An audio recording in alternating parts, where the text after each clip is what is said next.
नमस्कार प्यारे दोस्तों, आप सभी का स्वागत है इस बेहतरीन सी वीडियो में। आज के इस वीडियो में हम सभी कक्षा 10 गणित के सन 2024 बोर्ड परीक्षा में आने वाले महत्वपूर्ण प्रश्नों को डिस्कस करने वाले हैं और इसे सॉल्व करने वाले हैं। इस वीडियो को पूरा देख लीजिएगा क्योंकि ये प्रश्न जो मैं आपको बताने वाला हूँ वो 2024 में 100% आना तय है। लगभग आएंगे, इसी तरह के प्रश्न पूछे जाते हैं। मेरा नाम मिलन मिश्रा है। चलिए शुरुआत करते हैं इस बेहतरीन सी वीडियो की। आज के इस वीडियो में हम सभी पहले अति लघु उत्तरीय प्रश्न जो इंपॉर्टेंट हैं, कई बार पूछे जा चुके हैं, उन्हें पहले सॉल्व करेंगे। फिर लघु उत्तरीय प्रश्न जो हैं उन्हें सॉल्व करेंगे और एकदम बेहतरीन तरीके से सारे प्रश्नों को सॉल्व करने वाले हैं। चलिए प्रश्न संख्या 1 की बारी अब करते हैं। तो पहला प्रश्न आपका दिया गया है, समांतर श्रेणी से प्रश्न है कि 7, 13, 9 ... 205 में कुल कितने पद हैं। ऐसे प्रश्न आपकी परीक्षा में पूछे जा सकते हैं कि समांतर श्रेणी दी जाएगी और पूछा जाएगा कि इसमें कितने पद हैं। ये प्रश्न अगर हम बात करें तो 2 अंक का प्रश्न पूछा जाता है अति लघु उत्तरीय में। अब कैसे सॉल्व करना है प्यारे साथी, इस समय आपका समांतर श्रेणी चैप्टर चल भी रहा था। अगर आपने क्लासेस ली हैं तो 2 मिनट में आप इसे सॉल्व कर लेंगे। देखिए, अगर हम बात करें तो यहाँ पर ए जो हमारा प्रथम पद है वो 7 दिया गया है। ए को हम क्या कहते हैं, प्रथम पद कहते हैं प्यारे साथी, प्रथम पद जो कि 7 दिया गया है। अगर हम डी की बात करें जो कि हमारा सारवांतर है, सारवांतर डी हम लिख सकते हैं, सारवांतर डी जो है हमारा वो क्या होगा, A2 - A1 होगा। यानी कि बड़े वाले में से छोटे को घटाओगे तो आपका डी आ जाएगा कि इनमें डिफरेंस क्या है। तो आप 13 में से 7 को घटा देंगे प्यारे साथी तो आपका आएगा 6। यानी कि हमारा सारवंतर जो डी है वो 6 है। अब इसके बाद अगर हम बात करें तो अंतिम पद जिसे हम AN भी कह सकते हैं, nवां पद जो है वो हमारा 205 दिया गया है। अब हमें पद ज्ञात करने हैं। पद यानी कि n की वैल्यू हमें पता करनी है, वो नहीं पता है। तो अब हम इसे सॉल्व कर लेंगे। सारे वैल्यूज़ हमने लिख लिए हैं। अब हम इसे सॉल्व करेंगे तो आपको फार्मूला पता ही होगा। एक फार्मूला है, जो फार्मूला आपको याद होना चाहिए, या नहीं याद है तो याद कर लीजिएगा। फार्मूला है an = a + n - 1d। इसी फार्मूले पर आप इसे रखेंगे और आपका आंसर आ जाएगा। an की जगह an की वैल्यू हमने 205 रखी, a की जगह a की वैल्यू हम 7 को रख देंगे, प्लस का चिन्ह लगाएंगे। n की वैल्यू हमें पता करनी है, n-1। d की जगह हमने d की वैल्यू 6 रख दी प्यारे साथी। 205 और ये जो प्लस का साथ था इधर आया माइनस का हो गया, इसका अंदर गुणा करा दीजिए, 6n - 6 हो जाएगा। यानी कि यहाँ बचेगा 205 में से जब आप 7 को घटाएंगे तो बचेगा आपका 198, क्योंकि 5 इधर और 2 उधर, जी है, और इक्वल टू 6n - 6 हो जाएगा। अगर हम 6n बराबर लिखें तो इस 6 को इधर भेज दोगे तो प्लस में हो जाएगा 198 और प्लस का 6। अगर हम इसे सॉल्व करें तो 6n = हो जाएगा 198, 6 204 होता है प्यारे साथी। अब हम इसे सॉल्व करेंगे तो n बराबर हो जाएगा 204/6। अब देखिए, 6 × 18 होता है, 2 बचे 6, 6 चौके 24 होता है। 6 × 18, 2 बचे 6 चौके 24। यानी n की वैल्यू क्या आ गई है प्यारे साथी, 34 आ गई है। यानी कि हम कह सकते हैं इस समांतर श्रेणी में कुल पद हैं 34। तो हम लिखेंगे अतः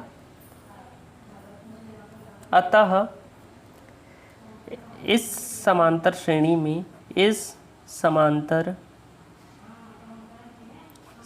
में कुल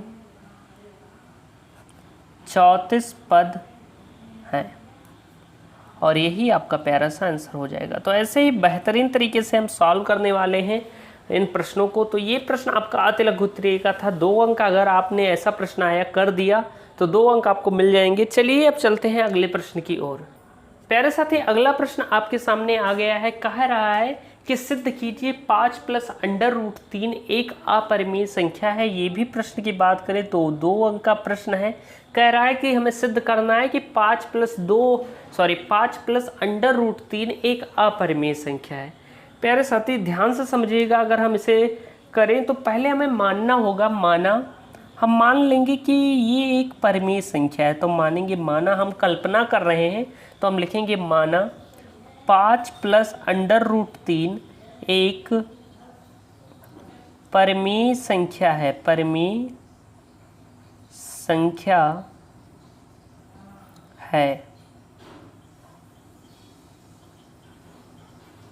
अब ये परिमेय संख्या है तो हम लिखेंगे अतः इसे P बटा Q के रूप में लिखा जा सकता है, लिखा जा सकता है। और जहाँ क्या है प्यारे साथी, जहाँ Q नॉट इक्वल टू 0 है, तो हम लिखेंगे जहाँ Q नॉट इक्वल टू 0 है, क्योंकि हर का मान 0 के बराबर नहीं हो सकता। हमने मान लिया है कि माना 5 प्लस अंडर रूट 3 एक परिमेय संख्या है। अब जब ये परिमेय संख्या है तो परिमेय संख्या की परिभाषा ही यही होती है कि वह संख्या जिसे हम P बटा Q के रूप में लिख सकते हैं उसे हम क्या कहते हैं, परिमेय संख्या कहते हैं। अब क्योंकि ये P बटा Q के रूप में लिखी जा सकती है तो ये एक हमने परिमेय संख्या से मान लिया है। अब जब ये परिमेय संख्या होगी तो इसके हर का मान यानी कि Q 0 के बराबर नहीं होगा। अब जब हमने इसे परिमेय संख्या मान लिया है तो हम ऐसा मान सकते हैं कि 5 प्लस अंडर रूट 3 बराबर है P बटा Q के, ऐसा मान सकते हैं। तो हमने मान लिया है कि 5 प्लस अंडर रूट 3 बराबर है P बटा Q के। अब हम इसे सॉल्व करें प्यारे साथी, तो अंडर रूट 3 बराबर हो जाएगा P बटे Q माइनस का 5, ये 5 इधर जाएगा तो माइनस का 5 हो जाएगा, यानी कि ये हो जाएगा P बटे Q माइनस का 5। थोड़ा आप सॉल्व करना चाहें तो सॉल्व भी कर सकते हैं। अगर हम इसे सॉल्व करना चाहें तो अंडर रूट 3 बराबर हो जाएगा, इसका एलसीएम लेंगे तो आएगा P माइनस 5Q अपान Q, यानी अंडर रूट 3 बराबर हो जाएगा 5 minus 5Q, sorry under root 3 बराबर हो जाएगा P माइनस 5Q अपान Q के। अब प्यारे साथी हम क्या लिखेंगे, क्योंकि हमें सिद्ध करना है कि ये एक अपरिमेय संख्या है, तो हम लिखेंगे प्यारे साथी यहाँ P माइनस 5Q अपान Q एक परिमेय संख्या है, एक परिमेय संख्या है। प्यारे साथी अगर हम यहाँ पर P माइनस 5Q अपान Q की बात करें तो अगर हम Q की वैल्यू कोई भी रख दें तो हमें ये पता चल जाएगा, जो मान आएगा वो एक परिमेय संख्या होगी। तो हमने लिखा कि यहाँ जो P माइनस 5Q अपान Q है ये एक परिमेय संख्या है। लेकिन तब हम लिखेंगे परंतु अंडर रूट 3 एक इरेशनल नंबर है, यानी कि एक अपरिमेय संख्या है। आप सभी जानते हैं कि अंडर रूट 3 एक अपरिमेय संख्या है। आप देखेंगे तो जो अंडर रूट 3 है ये क्या है, एक अपरिमेय संख्या है और जो इसके बराबर है। तो हम लिख सकते हैं अतः हमारी कल्पना त्रुटिपूर्ण थी, अतः हमारी कल्पना त्रुटिपूर्ण थी।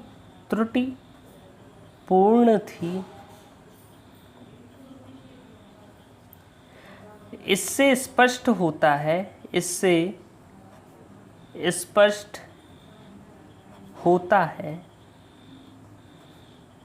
कि 5 प्लस अंडर रूट 3 एक अपरिमेय संख्या है, एक अपरिमेय संख्या है। प्यारे साथी क्योंकि हमें इसे अपरिमेय संख्या के रूप में प्रूव करना था और ये यहाँ पर प्रूव्ड हो गया, क्योंकि यहाँ पर जो अंडर रूट 3 था ये एक अपरिमेय संख्या थी और जब ये इसके बराबर ही है तो ये कभी परिमेय संख्या हो ही नहीं सकती। और इससे स्पष्ट हो गया कि हमारी कल्पना गलत थी, अतः ये एक अपरिमेय संख्या होगी। बस इतना ही करना है। चाहे अगर आपको प्रॉब्लम हो रही है, मुझे समझ में आ रहा होगा कि इस तरह के प्रश्नों में थोड़ा प्रॉब्लम तो होती है शुरुआत में, तो थोड़ा आप इसे याद ही कर लीजिएगा। बस आपको एग्जाम में ऐसा लिख देना है, आपको अंक मिल जाएगा। कई भी विद्यार्थी क्या करते हैं कि 2 अंक समझकर कहते हैं रहने दो, छोड़ देते हैं, लेकिन ये गलती ना करिएगा। 2 अंक, एक अंक एग्जाम का बहुत ही इंपॉर्टेंट होता है, तो कभी ऐसा मत कीजिएगा। उस दिन आपको वैल्यू पता चलेगी जब आपका 1-2 अंक से सिलेक्शन होने से रुक जाएगा, तब आपको पता चलेगा कि 1 अंक का महत्व क्या होता है। तो कभी छोड़ते नहीं है, मन लगाकर पढ़ते रहिए। इसके बाद अगर हम बात करें कि एक द्विघात बहुपद ज्ञात कीजिए जिसके शून्यकों का योग तथा गुणनफल क्रमशः 3 तथा -2 है। अब हमें वो द्विघात बहुपद ज्ञात करना है। ये भी 2 अंक का पूछा जा सकता है। कभी कभी बहुत नॉर्मल से प्रश्न आ जाते हैं और कभी कभी ऐसे अंडर रूट वाले प्रश्न भी आ जाते हैं, जिन्हें करने के लिए हमें थोड़ा टाइम लगता है और थोड़ा कठिन भी हो सकते हैं। अगला प्रश्न आपके सामने है कि हमें क्या करना है, एक द्विघात बहुपद ज्ञात करना है जिसके शून्यकों का योग क्या है, -3 है, और शून्यकों का गुणनफल 2 है प्लस का। प्यारे साथी, एक फॉर्मूला होता है, कोई भी जो द्विघात बहुपद होता है वो किस रूप में होता है, वो होता है x² माइनस शून्यकों का योग, शून्यकों का योग इंटू x प्लस शून्यकों का गुणनफल, शून्यकों का गुणनफल इक्वल टू 0। कोई भी जो द्विघात बहुपद होता है प्यारे साथी, वो इसी रूप में होता है x² माइनस शून्यकों का योग प्लस शून्यकों का गुणनफल बराबर 0। अब यहाँ पर हमें क्या करना है, यहाँ पर बस मान रख देना है। बहुत ही नॉर्मल सा प्रश्न है। x² लगाया, माइनस लगाया, शून्यकों का योग कह रहा है, शून्यकों का योग तथा गुणनफल क्रमशः दिया गया है। अगर हम शून्यकों की योग की बात करें तो वो -3 दिया गया है, तो हम यहाँ पर -3 रख देंगे इंटू x प्लस लगाएंगे। शून्यकों का गुणनफल 2 है, गुणनफल क्या है, 2 दिया गया है, हम 2 रख देंगे बराबर 0 लगा देंगे। इसे सॉल्व कर लीजिए तो x² माइनस माइनस प्लस हो जाएगा इंटू 3x + 2 इक्वल टू 0। और हमें वो द्विघात बहुपद पता चल गया जिसके शून्यकों का योग -3 और गुणनफल 2 है, और यही आपका प्यारा सा आंसर है। तो देखिए कितने आसान तरीके से हमने ये वाला प्रश्न भी सॉल्व किया है। ये सारे अति लघुत्तरीय प्रश्न है, मोस्ट इंपॉर्टेंट क्वेश्चन है, वेरी वेरी इंपॉर्टेंट क्वेश्चन है। जो आसान होंगे उन्हें भी नहीं छोड़िएगा, क्योंकि ये आसान तो हैं लेकिन पूछे जाते हैं। आपको अगर नहीं पता होगा ये फार्मूला, फिर आप नहीं लगा पाएंगे। चलिए चलते हैं अगले प्रश्न की ओर। अगला प्रश्न आपके सामने दिया गया है कि कोई इक्वेशन दिया गया है, इसे हम प्रतिस्थापन विधि से हल करना है। प्रतिस्थापन विधि से कैसे हल कर सकते हैं, आपने अगर हमारी वीडियो देखी है तो आप जो जानते होंगे कि प्रतिस्थापन विधि से समीकरण कैसे हल किया जाता है। अगर नहीं देखी है तब भी आप सीख जाएंगे इस वीडियो में। तो देखिए हम क्या करेंगे, पहले समीकरण 1 ले लेंगे। समीकरण एक में प्यारे साथी, और अगर आप नहीं जानते हैं एकदम बेसिक से, अगर आपने अभी तक नहीं सीखा है तो आप जाकर हमारी जो 2 चर वाले रैखिक समीकरण युग्ममाल्य मैंने वीडियो बनाया था उसे देख लीजिए। वहाँ पर मैंने सारी चीज़ें आपको क्लियर बता दी हैं। यहाँ पर समीकरण 1 ले लेंगे, चाहे आप समीकरण 1 लीजिए या 2 लीजिए। समीकरण 1 लिया, अब इसमें हम क्या करेंगे, किसी एक का मान पता कर लेंगे। जैसे समीकरण 1 है x - y = 2, ये आपका इक्वेशन नंबर 1 है। इसमें क्या करेंगे, हम x का मान निकाल लेते हैं। तो x बराबर हो जाएगा 2 + y, क्योंकि ये y जब इधर आएगा जी बराबर के तो प्लस में हो जाएगा। और इसे हमने इक्वेशन नंबर 3 मान लिया है प्यारे साथी, और ये हमें मिल गया अपना इक्वेशन नंबर 3।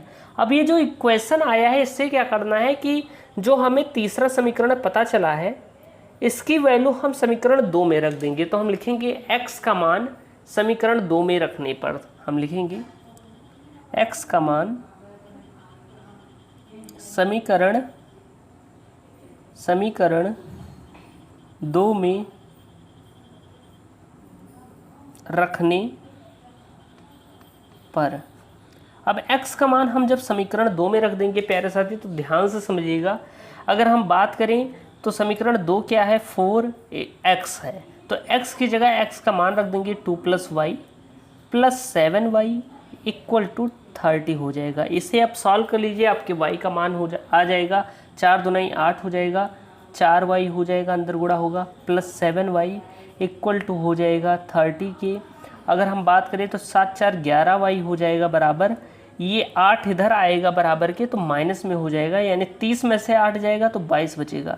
अगर हम y की वैल्यू निकालें तो ये 11 बटे में चला जाएगा, 22 बटे 11 हो जाएगा, 11 एक नम 11, 11 दूना 22, यानी कि y बराबर हमारा 2 आ गया है प्यारे साथी। अब हमें y का मान 2 पता चल गया है, तो हम क्या करेंगे, y का मान हम समीकरण 3 में रख देंगे, तो हमें x की वैल्यू भी पता चल जाएगी। तो हम लिखेंगे y का वैल्यू या y का मान समीकरण 3 में रखने पर y का मान हम क्या करेंगे प्यारे साथी, समीकरण 3 में रख देंगे। अब समीकरण 3 में जब रखेंगे y का मान, तो समीकरण 3 है x बराबर 2 प्लस वाई, x बराबर 2 प्लस वाई, यही तो है समीकरण 3। यहाँ पर हम y का मान रख देंगे तो x बराबर हो जाएगा 2 प्लस 2, यानी कि x का वैल्यू हमारा क्या आ गया है, 4 आ गया है। और y का वैल्यू हमें क्या पता चला था, y बराबर हमें 2 पता चला था, और यही हमारा प्यारा सा आंसर हो जाएगा। वीडियो पसंद आ रही हो तो वीडियो को लाइक कीजिएगा प्यारे साथी। चलिए चलते हैं अगले प्रश्न की ओर। तो देखिए कितने आसान तरीके से हमने ये वाला प्रश्न भी सॉल्व किया है। अब चलते हैं अगले प्रश्न की ओर। अगला प्रश्न आपका दिया गया है कि यदि 2x² माइनस 8x प्लस सी के मूल समान है तो c का मान क्या होगा। अब मूल कब समान होते हैं प्यारे साथी, तो मूल समान तब होते हैं, आप लिखेंगे मूल समान तब होते हैं जब b² minus 4ac equal to 0 होता है, तब क्या होता है, तब मूल समान होते हैं, तब मूल समान होते हैं प्यारे साथी, होते हैं। जब b² minus 4ac equal to 0 होता है तो क्या होता है, मूल समान होते हैं। अब हम यहाँ पर मान लिख लेते हैं। तो मान अगर आप लिखिएगा तो ये इक्वेशन आपका दिया गया है, इस इक्वेशन को पहले हम लिख लेते हैं 2x² minus 8x plus C equal to 0। अगर हम यहाँ पर वैल्यू रखें तो a बराबर हमारा प्लस का 2 है, b बराबर हमारा क्या है, माइनस का 8 है, और c बराबर हमारा c ही है। हमें c का वैल्यू पता करना है। हम इस इक्वेशन में ये जो फार्मूला है इसमें इसका मान रख देंगे b² माइनस 4ac के जगह। तो b² माइनस 4ac था, तो b की जगह हम ऐसे मान रख देंगे b² minus 4ac equal to 0। यहाँ पर मान रख दीजिए। तो प्यारे साथी ध्यान से समझिएगा, b² b की जगह माइनस 8 रखा, स्क्वायर लगाया, माइनस 4 इंटू a की जगह a का मान, और c की जगह c का मान रख दिया, c का मान c ही है, आप देखिएगा, इक्वल टू 0।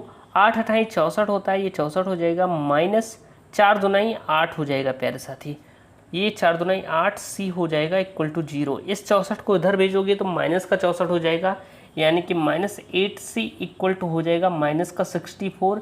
माइनस से माइनस कैंसिल, c के वैल्यू निकालोगे तो 64 बटे 8 आएगा, 8 का नम 8, 8 अठाई 64 होता है, यानी हम कह सकते हैं कि c बराबर हमारा 8 आया है, c की वैल्यू 8 आई है, और यही हमारा प्यारा सा आंसर होगा। तो देखिए कितने आसान तरीके से हमने ये वाला प्रश्न भी सॉल्व किया है। आई होप आपको ये सारी चीज़ें समझ में आ रही होंगी कि आखिर हम कैसे इन प्रश्नों को सॉल्व करेंगे, और इस प्रश्न को सॉल्व करने के बाद आपके 2 अंक एकदम क्लियर हो गए। चलिए चलते हैं अगले प्रश्न की ओर। प्यारे साथी नेक्स्ट प्रश्न की बात करें तो इसमें एक समांतर श्रेणी दी गई है, ये भी एक अतिलघुत्तरीय प्रश्न है, श्रेणी दी गई है, इसमें आपसे 9वां पद पूछा गया है, 9 5 1 माइनस 3 ऐसी श्रेणी दी गई है, और आपसे 9वां पद पूछा गया है। प्यारे साथी अगर हम बात करें तो इसमें प्रथम पद जो हमारा है, प्रथम पद एकदम ध्यान से समझिएगा, आखिर कैसे हम स्टेप बाय स्टेप सारी चीज़ें हल करते हुए चलते हैं, ऐसे आपको बोर्ड परीक्षा में भी हल करना है। प्रथम पद की बात करें जिसे हम a कहते हैं, a बराबर हमारा यहाँ पर 9 दिया गया है। अगर हम सारवंतर की बात करें प्यारे साथी, सारवंतर जिसे हम d कहते हैं या कॉमन डिफरेंस, इसे कैसे निकालते हैं, a2 माइनस a1, ये आपका a1 है, ये आपका a2 है, चाहे इसे a कहिए या a1 कहिए। अब a2 में से जब आप a1 को घटाते हैं तो आपका d आता है, a2 क्या है आपका 5 है, इससे आपने 9 घटाया यानी आएगा माइनस का 4, यानी हम कह सकते हैं कि d की वैल्यू यानी जो सारवांतर है वो माइनस का 4 है। ओके, तो d हमारा माइनस का 4 आ गया है, और हमें 9वां पद ज्ञात करना है। 9वां पद ज्ञात करना है यानी कि हमारी n बराबर क्या है, 9 है, n की वैल्यू 9 दी गई है, हमें 9वां पद यानी कि an ज्ञात करना है। हमें an ज्ञात करना है तो चलिए अब याद करते हैं। आपको फार्मूला पता ही होगा, नहीं पता है तो याद कर लीजिएगा। फार्मूला है an equal to a plus n minus 1d। ये तो फार्मूला है। इसी फार्मूले पर हम रख देंगे, हमें a9 ज्ञात करना है तो a9 इक्वल टू हो जाएगा a की जगह a का मान 9 प्लस n की जगह n का मान हम 9 रख देंगे माइनस 1, d की जगह d का मान हम माइनस का 4 रख देंगे। अब हम इसे सॉल्व करेंगे तो a9 इक्वल टू हो जाएगा 9 प्लस 9 में से 1 गई तो कितना बचेगा, 9 में से 1 जाएंगे 8 और 8 चौक 32 यानी माइनस का 32 हो जाएगा प्यारे साथी। आप इसे सॉल्व करेंगे तो a9 इक्वल टू हो जाएगा 32 में प्लस का 9 जोड़ोगे तो आएगा माइनस का 23, यानी कि a9 आपका क्या है, माइनस का 29 है और यही आपका माइनस का 23 है और यही आपका प्यारा सा आंसर है। यानी कि आपका नौवां पद क्या आया है, -23 आया है और यही आपका प्यारा सा आंसर है। चलिए चलते हैं अगले प्रश्न की ओर। दोस्तों अब हम आ गए हैं लघु उत्तरीय प्रश्न की उस पर टॉपिक पर। अब लघु उत्तरीय प्रश्न, जो इम्पोर्टेंट लघु उत्तरीय प्रश्न हैं उनको आज मैंने इस वीडियो में बताया है, तो इस वीडियो को पूरा देखिएगा। चलिए अब बात करते हैं इम्पोर्टेंट लघु उत्तरीय प्रश्नों की। देखिए पहला ही प्रश्न आ गया। लघु उत्तरीय प्रश्न आने पर एक मतलब अलग से फीलिंग आ जाती है कि बड़े बड़े प्रश्न होते हैं, मतलब मीडियम साइज के, और 4 अंक मिल जाता है। ज़्यादा कठिन भी नहीं होते, ज़्यादा आसान भी नहीं होते, और अच्छे से कर लिया तो 4 अंक आपके पक्के हो जाते हैं। तो चलिए सॉल्व करते हैं इस प्रश्न को। प्रश्न कह रहा है कि उस एपी में होता है अर्थमेटिक प्रोग्रेशन, जिसे हम समांतर श्रेणी भी कहते हैं। तो उस एपी का 31वां पद हमें ज्ञात करना है, जिसका 11वां पद 38 है और 16वां पद 73 है। प्यारे साथी ध्यान से समझिएगा, ये प्रश्न कह रहा है कि आपका 11वां पद यानी कि A11 हम कह सकते हैं, क्या दिया गया है, 38 दिया गया है। और जो कह रहा है कि 16वां पद आपका यानी कि A16 आपका 73 दिया गया है। अब आपसे पूछ क्या रहा है, आपसे A31 पूछ रहा है, यही आपसे क्या पूछ रहा है। अब प्यारे साथी अब हमें A31 ज्ञात करने के लिए पहले हमें प्रथम पद ज्ञात करना होगा, फिर सारवंतर को पता करना होगा, तभी हमें A31 पता कर सकते हैं। अब कैसे पता करेंगे, ध्यान से समझिएगा प्यारे साथी। अगर हम बात करें A11 की, तो A11 आपका क्या है, 38 दिया गया है।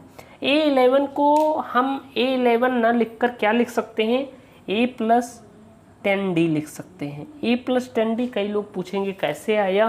प्यारे साथी ध्यान से समझ लो कि आपको पता होगा फार्मूला AN इक्वल टू होता है A plus N minus 1D, यही तो फार्मूला होता है। अब आप ध्यान से समझिए, यहाँ पर हमने बात की है A11 की। अब हम A प्लस N की जगह N का मान क्या है, 11 है, तो 11 हमने रख दिया माइनस 1D। अब आप इसे सॉल्व करेंगे तो A11 में से 1 गई तो 10, यानी कि A प्लस 10D आ गया है A11 इक्वल टू। तो ऐसे हम डायरेक्ट लिख सकते हैं A प्लस 10D क्या दिया गया है, 38 दिया गया है। इसे हम क्या मान लेंगे, अपना इक्वेशन नंबर फर्स्ट मान लेंगे। ये हमारा क्या है प्यारे साथी, इक्वेशन नंबर फर्स्ट है। अब हम बात करते हैं दूसरे वाले की। दूसरा कह रहा है A16 हमारा क्या दिया गया है, A16 हमारा 73 दिया गया है। A16 को A16 ना लिखकर A प्लस 15D हम लिख सकते हैं, इक्वल टू 73 हो जाएगा। ये आपका इक्वेशन नंबर सेकंड हो जाएगा। ये आपका इक्वेशन नंबर सेकंड है प्यारे साथी। 2 इक्वेशन आपके रेडी हो गए। अब हम क्या करेंगे, समीकरण 1 में से समीकरण 2 को घटा देंगे, जिससे हमें सारवंतर D पता चल जाएगा। तो हम कहेंगे कि समीकरण 1 में से समीकरण 2 घटाने पर, देखो साथी अगर आप पहली बार इसे देख रहे हैं, अभी तक आपने समांतर श्रेणी नहीं पढ़ी है, तो इस समय समांतर श्रेणी का 5.3 चल रहा है, जो मैं पढ़ा रहा हूं आपको। यानी आप जाएंगे लगभग 3-4 वीडियो पहले देखेंगे तो 5.1 5.2 हम कंप्लीट करा चुके हैं। तो जाइए उसे देखिए, बेसिक कॉन्सेप्ट सीखिए कि आखिर कैसे हम सॉल्व कर सकते हैं। अब यहाँ पर मैं एकदम आपको बेसिक नहीं बताऊंगा, तब भी मैं बहुत बेसिक बता रहा हूँ, आप एकदम समझ सकते हैं, नहीं तो फटाक से सॉल्व कराकर नेक्स्ट क्वेश्चन पर चला जाता। अब हम बात करें तो हम लिखेंगे समीकरण 1 में से समीकरण 2 घटाने पर, समीकरण 1 में से समीकरण 2 घटाने पर समीकरण 1 में से प्यारे साथी समीकरण 2 घटाने पर, अब हम समीकरण 1 में से समीकरण 2 घटाएंगे। समीकरण 1 है a + 10d = 38, और अगर हम समीकरण 2 की बात करें तो a + 15d बराबर है 73। ये आपके दो इक्वेशन दिए गए हैं, आपका ये पहला इक्वेशन है, ये आपका दूसरा इक्वेशन है प्यारे साथी। हम घटा देंगे, घटाएंगे तो चिन्ह बदल जाएगा, माइनस माइनस माइनस हो जाएगा, a से a कैंसिल, यहाँ पर बचेगा -5d।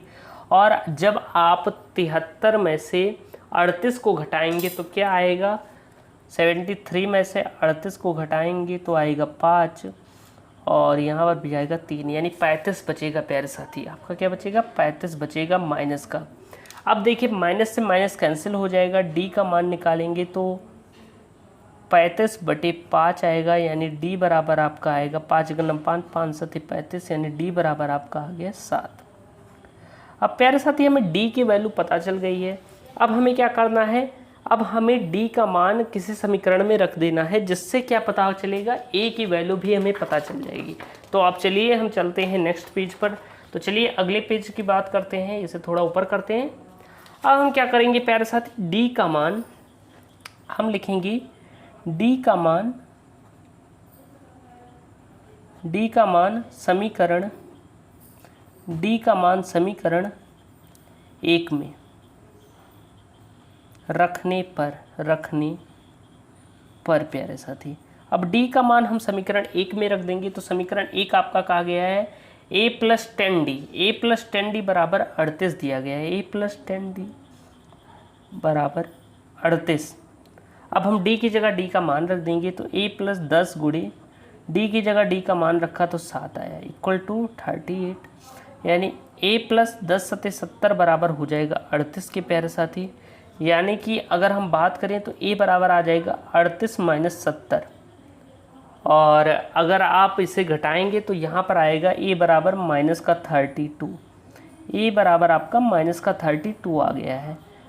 38 में 2 जोड़ोगे 40 और 30 70, जी हाँ, आपका प्रथम पद -32 आ गया है। और हमें ज्ञात क्या करना था, आप प्रश्न में देखेंगे तो हमें ज्ञात करना था a31 हमें ज्ञात करना था, 31वां पद ज्ञात करना था। तो हम लिखेंगे 31वां पद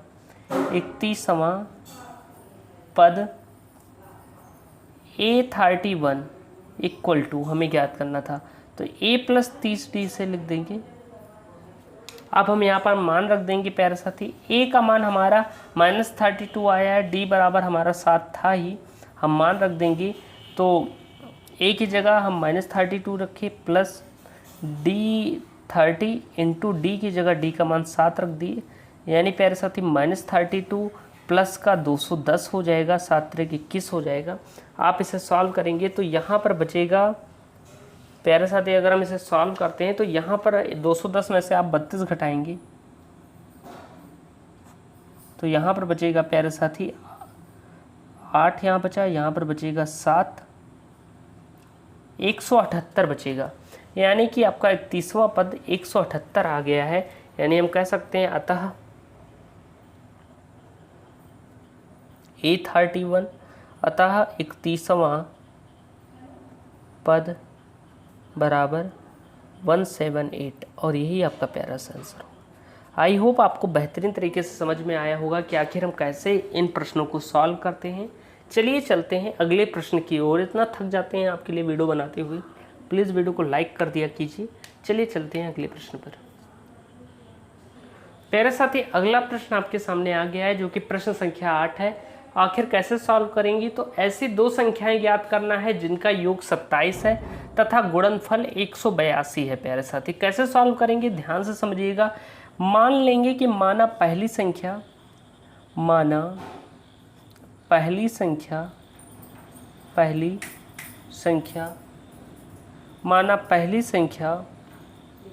बराबर x। हमने मान लिया कि हमारी पहली संख्या x है और ये कह रहा है कि जो दो संख्याएं हैं उनका योग 27 के बराबर है। तो जब पहली संख्या x है तो दूसरी संख्या आपको पता होगी, हम 27 में से x को घटा देंगे तो हमें दूसरी संख्या भी पता हो जाएगी। जैसे अगर आपसे कहा जाए कि आप दो भाइयों के पास 15 रुपए हैं और मैं कहूँ आपके पास 5 रुपये हैं तो आपके भाई के पास कितने होंगे, तो 15 में से 5 घटा दोगे, कहोगे भाई के पास 10 होंगे। ठीक उसी तरीके से हमने मान लिया कि पहली संख्या x है हमारी और उनका योग 27 है, तो 27 में से x को घटा दोगे तो दूसरी संख्या हमें पता चल जाएगी। अब इसके बाद हम क्या करेंगे, हम लिखेंगे प्रश्नानुसार। जो प्रश्न कह रहा है प्रश्नानुसार है प्यारे साथी कि इनका गुणनफल 182 के बराबर है, तो x इंटू 27 माइनस x इनका गुणनफल क्या है, 182 के बराबर है डियर स्टूडेंट्स। अब हम क्या करेंगे, इसे सॉल्व करेंगे। तो देखिए अंदर गुणा हुआ तो 27x हो गया ये, और minus X square equal to हो गया 182। अब हम क्या करेंगे, इस पूरे पद को इधर ले आएंगे, क्योंकि इधर x माइनस में है तो इसे प्लस में कर लेंगे। तो इस पूरे पद को हम क्या करेंगे, इधर ले आएंगे, और जब इधर लाएंगे तो ये x क्या है, प्लस में हो जाएगा, एक्स स्क्वायर प्लस हो जाएगा प्यारे साथी 182 और माइनस 27x हो जाएगा, माइनस 27x, ये प्लस में था इधर जाएगा तो माइनस में हो जाएगा, इक्वल टू 0। अब इसे थोड़ा हम क्रम से लिख देते हैं, थोड़ा क्रम से लिख देंगे तो X square minus 27x plus 182 equal to 0 हो जाएगा। क्रम क्या है कि पहले सबसे बड़ी घात, फिर उससे छोटी, फिर अचर पद जो होते हैं उन्हें लास्ट में लिखते हैं। अब हम देखिए यहाँ पर अब हमें गुणनखंड करना होगा, जिससे हमें पता चल जाएगा कि वो संख्या क्या है। अब हम गुणनखंड करेंगे प्यारे साथी, तो गुणा जोड़ने पर 27 आए और गुणा करने पर 182, तो इसका जोड़ा बचेगा एक्स स्क्वायर माइनस 14 प्लस 13, 27 होता है और इनका गुणा करोगे तो 182 आएगा, plus X plus 182 equal to 0 प्यारे साथी। अब ध्यान से समझिए, X square minus 14x minus 13x plus 182 plus 182 बराबर 0 हो जाएगा। यहाँ पर दो पद हैं, एक पद दूसरा पद। अब हम क्या करेंगे, यहाँ से क्या कॉमन हो रहा है, x कॉमन हो रहा है, तो x माइनस 14 हो जाएगा, और माइनस यहाँ पर 13 कॉमन होगा तो यहाँ पर हो जाएगा x माइनस 14 प्यारे साथी इक्वल टू 0। यानी कि एक ब्रैकेट में आएगा आपका x माइनस 14, एक ब्रैकेट में आएगा आपका x माइनस 13 इक्वल टू हो जाएगा 0 के। यानी कि प्यारे साथी अगर आप मान निकालें तो x बराबर 14 आ जाएगा, क्योंकि x बराबर x माइनस 14 जब हम 0 के बराबर करेंगे तो x बराबर 14 आ जाएगा, और x बराबर आ जाएगा 13 जब हम इसे बराबर करेंगे, x माइनस 14 इक्वल टू 0 के बराबर करेंगे और x माइनस 13 इक्वल टू 0 के बराबर करेंगे तो पक्षांतर होकर ये मान आएगा। तो अगर हम मान लें, यदि हम लिखेंगे यदि x बराबर 14 हो तब, क्योंकि x को हमने क्या माना था, पहली संख्या मानी थी, तो यदि पहली संख्या 14 हो यानी कि 14 हो तो दूसरी संख्या आपका क्या होगा, दूसरी संख्या बराबर होगी आपकी 27 माइनस x। आप क्या करेंगे, 27 में से x को घटा देंगे यानी कि 14 को घटा देंगे तो आपका आएगा 13, यानी आपकी दूसरी संख्या 13 हो जाएगी। तो हम कह सकते हैं कि पहली संख्या बराबर 14 और दूसरी संख्या बराबर 13, और यही आपका प्यारा सा आंसर हो जाएगा। तो देखिए कितने आसान तरीके से हमने इन प्रश्नों को सॉल्व किया है। आई होप आपको आज की ये वीडियो बहुत पसंद आई होगी। वीडियो पसंद आई हो तो वीडियो को लाइक कीजिएगा, चैनल को सब्सक्राइब कीजिएगा। मिलते हैं नेक्स्ट वीडियो में एक नए टॉपिक के साथ, तब तक के लिए जय हिंद, वंदे मातरम।